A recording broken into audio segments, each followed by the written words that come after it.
हाय दोस्तों, मैं अनिल आप सभी का आपके अपने चैनल में स्वागत करता हूं। आइए हम सभी एक प्रश्न देखते हैं जो कि कक्षा 10 के एनसीईआरटी पुस्तक से गणित विषय से चैप्टर 6 अर्थात प्रश्नावली 6 के अभ्यास अर्थात एक्सरसाइज 6.3 के 6वें प्रश्न है।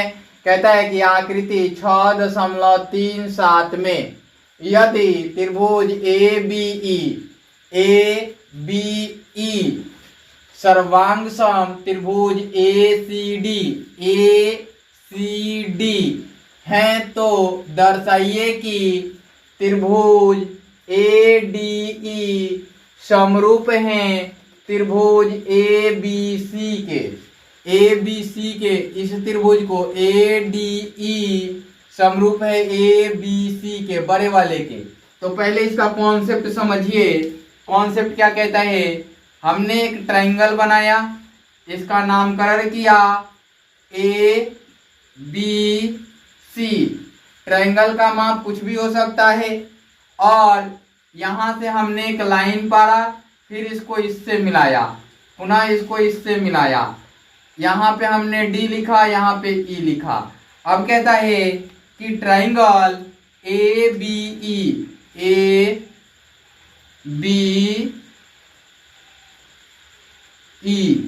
ये मिलाकर के एक ट्रायंगल हो गया। एक ट्रायंगल कहता है ए सी डी, ये कहता है। दोनों ट्रायंगल हो गया।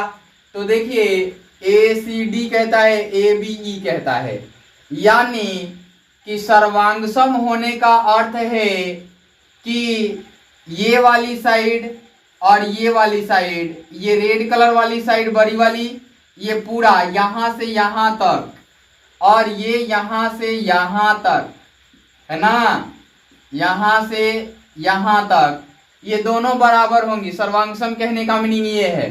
फिर यहां से यहां तक, फिर यहां से यहां तक, ये दोनों बराबर होंगी, ये दोनों बराबर होंगी और ये दोनों बराबर होंगी। और ये लाइन यहां से यहां तक है ना, ऐसे कर लीजिए यहां तक, और ये लाइन यहां से यहां तक, ये भी बराबर होंगी। इसका मीनिंग है कि ये साइड से बराबर हो जाएंगी, अर्थात कि ए बी बराबर होगा किसके? ए सी के, और ए डी बराबर होगा किसके? ए डी बराबर होगा, ए डी बराबर होगा किसके? ए ई के, ए ई के। और यहां से बी ई बराबर होगा सी डी के, है ना, बी ई बराबर होगा सी डी के। यहां समझ सकते हैं कि ए बी पहले वाला दोनों, तो ए सी पहले वाला दोनों। यहां से ए डी, सॉरी यहां से क्या बोला हमने,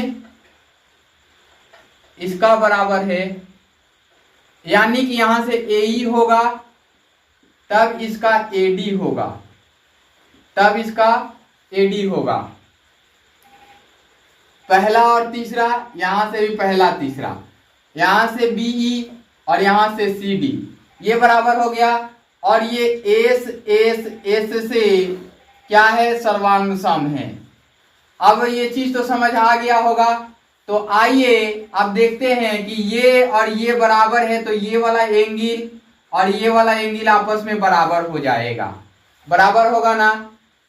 अब ये साइड दोनों बराबर है, तो ये वाला एंगल और ये वाला एंगल पूरा बराबर होगा। अब एक चीज समझिएगा कि ये दोनों एंगल है, इन दोनों का माप ज्ञात नहीं है, इनका भी माप ज्ञात नहीं है।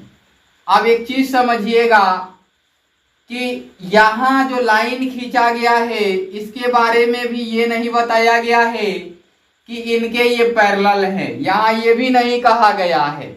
ये चीज भी समझना होगा आपको। अब देखिए कि ये वाला कॉमन एंगल है, ये वाला कॉमन एंगल है, क्योंकि इस छोटे वाले ट्रायंगल के लिए भी कॉमन एंगल है, इस बड़े वाले ट्रायंगल के लिए भी कॉमन एंगल है। मैं इसे थोड़ा मिटा दूं, इस छोटे वाले लाइन को, इधर वाले लाइन को, तो ज्यादा क्लियर होगा आपको। ठीक है, ज्यादा क्लियर होगा। आप ये बात जानते हैं कि सर्वांगसम है तो ये कोण भी बराबर होंगे, ये वाली कोण और ये वाली कोण बराबर होंगे। कोई दिक्कत हो तो मुझे बताइएगा, बराबर होंगे ना। जब ये दोनों कोण बराबर हो गए तो ये वाले एंगल अगर बराबर हैं, ये वाले एंगल बराबर हैं और भुजा बराबर हैं, तो ये वाला पूरा कोण, ये वाला पूरा कोण, ये वाला पूरा कोण बराबर होगा। तो इस इधर से ये कोण भी आपस में बराबर हो जाएगा, ये कोण भी आपस में बराबर हो जाएगा। होगा ना कि नहीं होगा। अब देखिए कि यहां ये दोनों कोण बराबर हो गया, ये दोनों कोण। तो इस छोटे वाले ट्रायंगल में, इस ट्रायंगल में चलकर देखिए, यहां से भी इस वाले ट्रायंगल में चलकर देखिए कि ये दो कोण बराबर हो गए, ये भी शीर्षाभिमुख कोण से बराबर हो जाएंगे। समझ आ रहा है। चलिए, ये बराबर हो गए और ये कोण बराबर हो गए, है ना, ये कोण बराबर हो गए, तो ये लाइन और ये लाइन भी आपस में बराबर हो जाएंगे, हो जाएंगे ना। ये लाइन बराबर होते ही ये लाइन यहां का एंगल और यहां का एंगल बराबर बना लेगा। बराबर बनाया जैसे ही एंगल, यहां समझने की जरूरत है, काफी इंटरेस्टिंग प्रश्न है, जटिल लगेगा लेकिन समझ जाएंगे तो आसान हो जाएगी। मैं इसको थोड़ा एक्स्ट्रा फिगर बना के समझाता हूं, इसमें टाइम लगेगा तो टाइम लीजिए लेकिन सीखिए, है ना।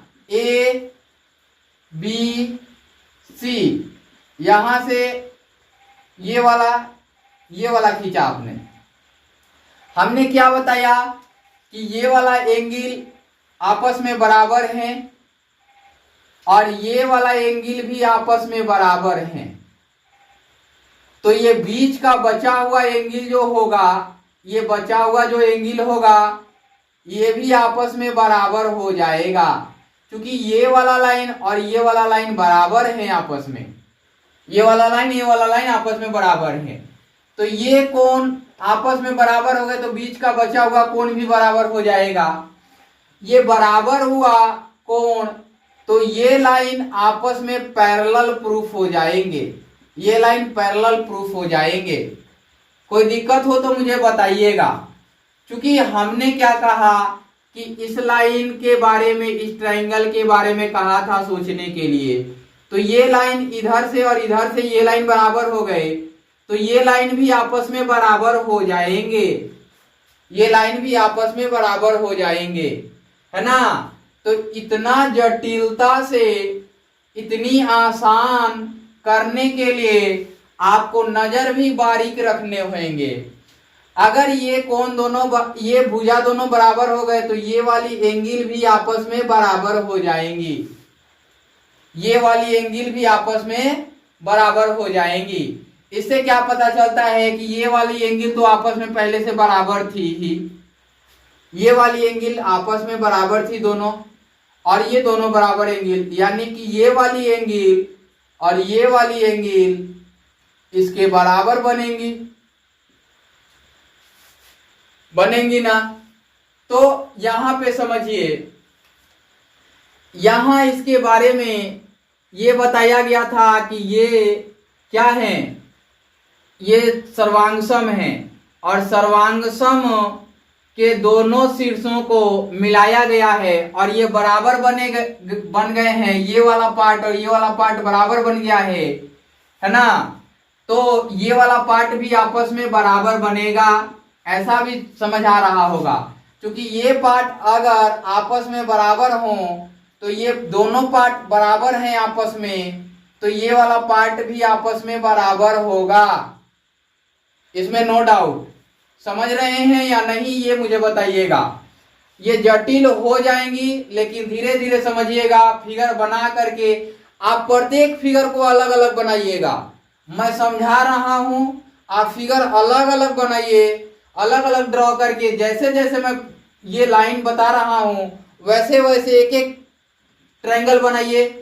एक स्टेप बताने के बाद एक अलग ट्रायंगल बनाइए, दूसरा स्टेप बनाने के बाद दूसरा ट्रायंगल बनाइए, तीसरा स्टेप बनाने के बाद तीसरा स्टेप में ट्रायंगल बनाइए, तब आपको बारीक समझ में आएगा। ये थोड़ा जटिल है लेकिन काफी आसान है। मैं ये नहीं कह रहा हूं कि एकदम आसानी से आप बना पाओगे। एकदम आसानी से बना पाने के लिए नजर पैनिक रखना पड़ेगा, मैं बार बार बोल रहा हूं।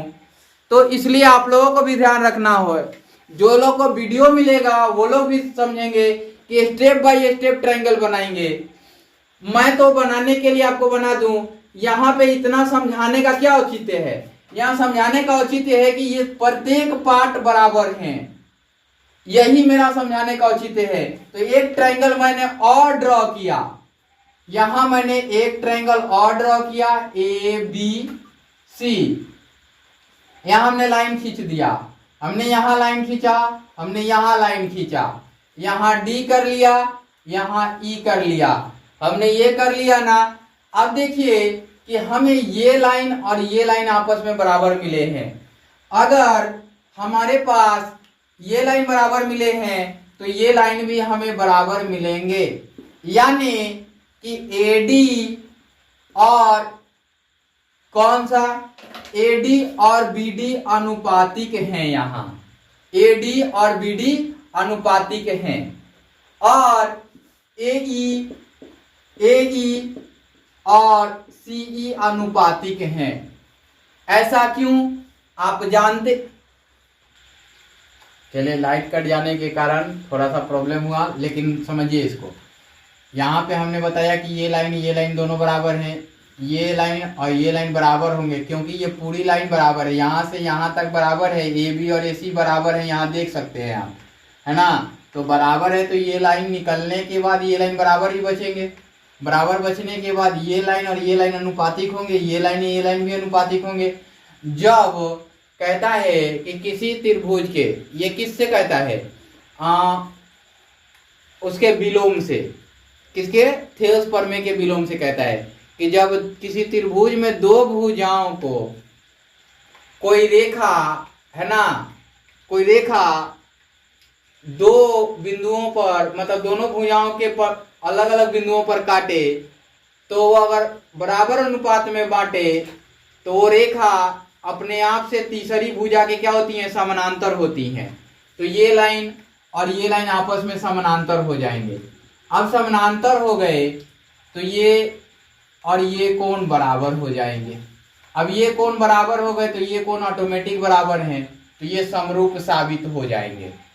बाकी आपको दिक्कत नहीं झेलना है, हमने समझाया आपको। इतना समझाने के पीछे कारण समझिए, ये समद्विबाहु प्रूफ हो सकता है ना। ये वाला त्रिभुज और ये वाला त्रिभुज समरूप प्रूफ हो सकता है ना। ये त्रिभुज और ये त्रिभुज समरूप प्रूफ हो सकता है दोनों, है ना। ये त्रिभुज नीचे वाला त्रिभुज और ये ऊपर वाला त्रिभुज भी समरूप प्रूफ हो सकता है। इसमें कितना कॉन्सेप्ट है ये समझना है। हमने इतना जटिल बनाने के उद्देश्य से आपको नहीं पढ़ाया है, हमने ये बताने के उद्देश्य से पढ़ाया है कि कौन कौन समरूप प्रूफ हो सकता है। ये त्रिभुज इधर वाला और इधर वाला सर्वांगसम तो है ही, ये त्रिभुज और ये त्रिभुज क्या है? समरूप हैं। ये त्रिभुज और ये त्रिभुज समरूप हैं। ये बड़े वाले को तो समरूप प्रूफ करना है, छोटे वाले को समरूप प्रूफ करना है, ये हो ही जाएगा। इतना तो समझ गए कि इसमें अनेक प्रकार के प्रश्न बनेंगे, लेकिन थोड़ा भी कंफ्यूज नहीं होना है और इसको समझ के स्टेप बाय स्टेप बनाना है। चलिए मिटा देता हूं इसे और पुनः इसे सॉल्यूशंस करके बताता हूं। बार बार बोलता हूं कि वीडियो शुरू से अंत तक देखा कीजिए ताकि आपको आसानी हो, मेरे लिए नहीं अपने लिए देखा कीजिए। अपने लिए देखेंगे तभी आराम होगा। चलिए, हमने लिखा हल, यहां लिखा दिया है यथार्थ गिवन। क्या दिया गया है? आकृति 6.37 में। अब मैं आकृति यहां नहीं उतार रहा हूं क्योंकि जगह लेगा। जगह लेगा। इसके लिए आपको मैं बता दे रहा हूं कि ये लिखने के बाद ये वाली फिगर इसके नीचे जस्ट आप प्लेस कीजिएगा। ये फिगर आप प्लेस कर दीजिएगा तो यहाँ आकृति 6.37 में, तो ये आकृति यहाँ उतार दीजिएगा और पुनः उसके नीचे से लिखिएगा क्या दिया गया है, त्रिभुज ABE। मैं यहां नहीं लिख रहा हूं एक स्टेप, ये सर्वांग सम है त्रिभुज ACD के। तो यहां सिद्ध करना है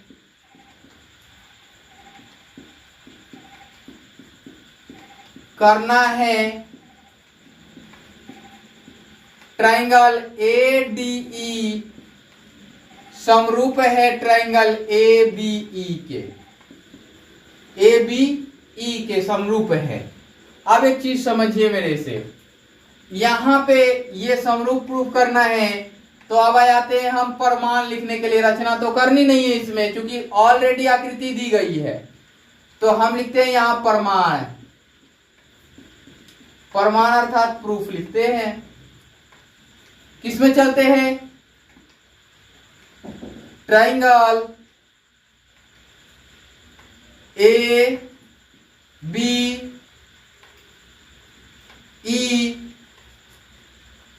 सर्वांग सम है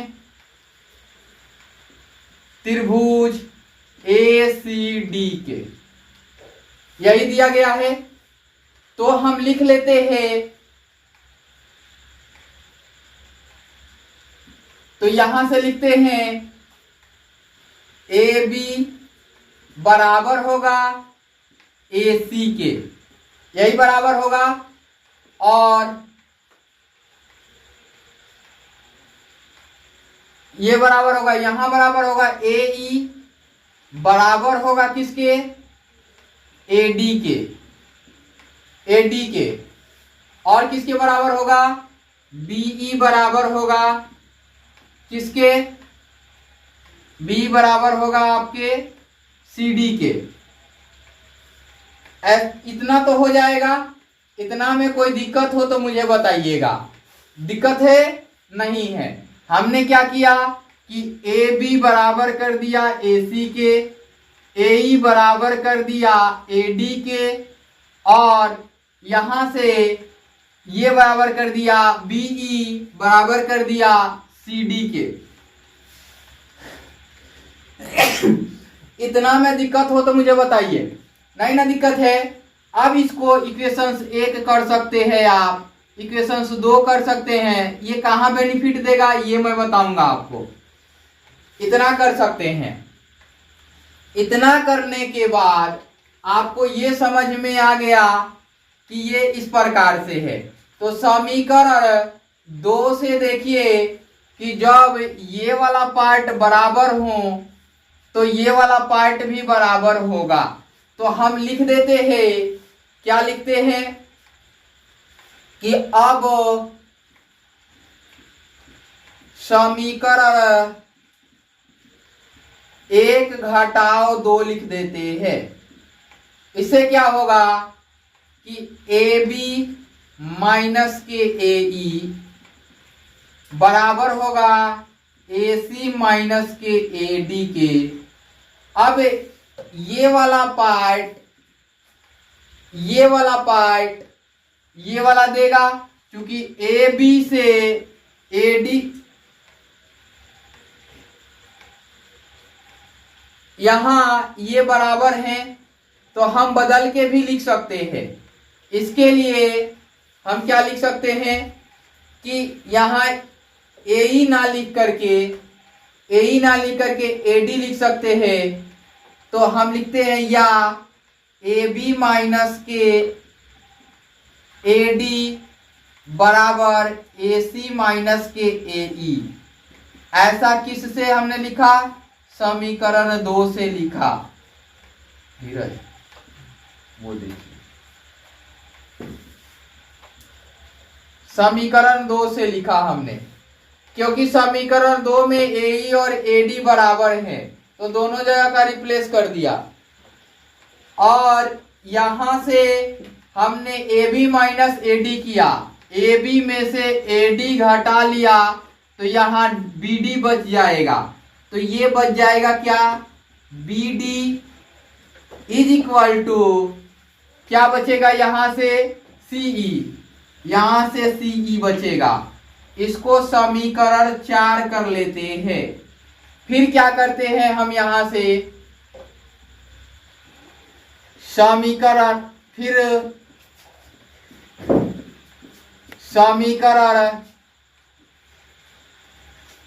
3 भाग कर देते हैं 4 से। 3 भागा 4 करते हैं तो क्या मिलेगा, AD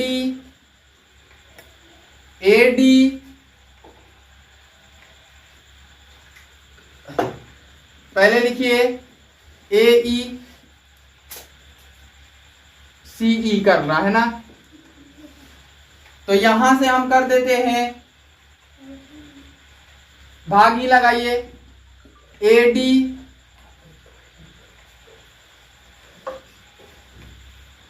AE दिया हुआ है, AD नहीं दिया हुआ है, AE बटा में दिया हुआ है BD, यहां बराबर में दिया गया है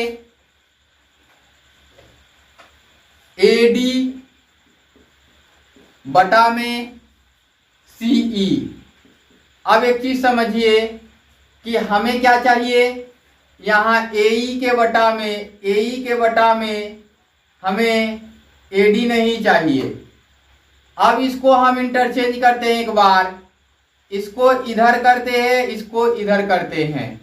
हमने करना क्या है कि AD अपॉन में दोनों तरफ गुणा भाग कर देना है, वो काम कर लीजिए या रिप्लेस कर दीजिए। रिप्लेस भी कर सकते हैं तो फिर समीकरण 2 से लिखेंगे, AD अपॉन में BD is equal to AE upon में CE। किससे हुआ, समीकरण 2 से हुआ। इसको थोड़ा सा बढ़िया से लिख देते हैं ताकि एडजस्ट हो जाए। समीकरण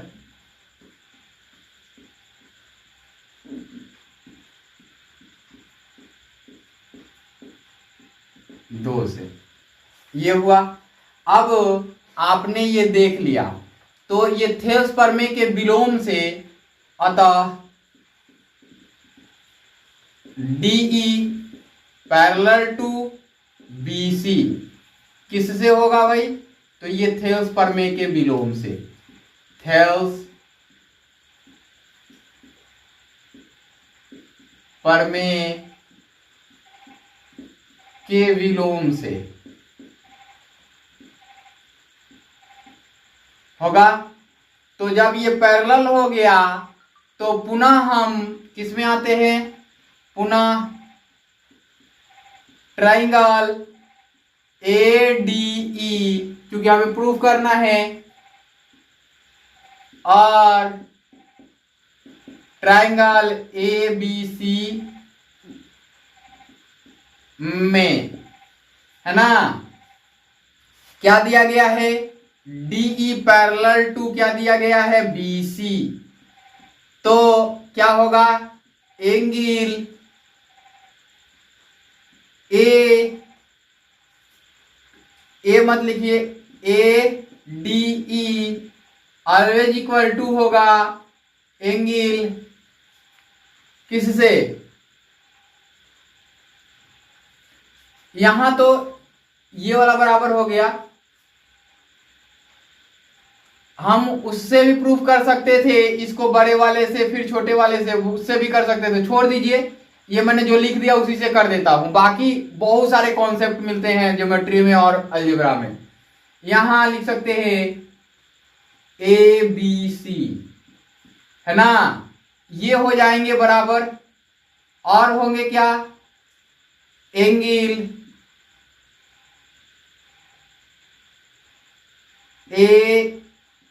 AED। हमने क्या किया, बाहर वाले को बीच में लाया, तो इधर भी वही काम करते हैं, ACB कर लेते हैं। फिर क्या करते हैं, एंगल यहां से करते हैं DAE, DAE। तो यहां भी करते हैं एंगल BAC, ये हो गया। अब देखिए इससे क्या पता चलता है कि जब एंगल बराबर है तो ट्राइंगल ADE ऑलवेज समरूप होगा, इसलिए त्रिभुज ADE समरूप है त्रिभुज ABC के, है ना। और आप इसको लिख सकते हैं प्रूव्ड या प्रमाणित हुआ, है ना। क्या लिख सकते हैं? प्रमाणित हुआ।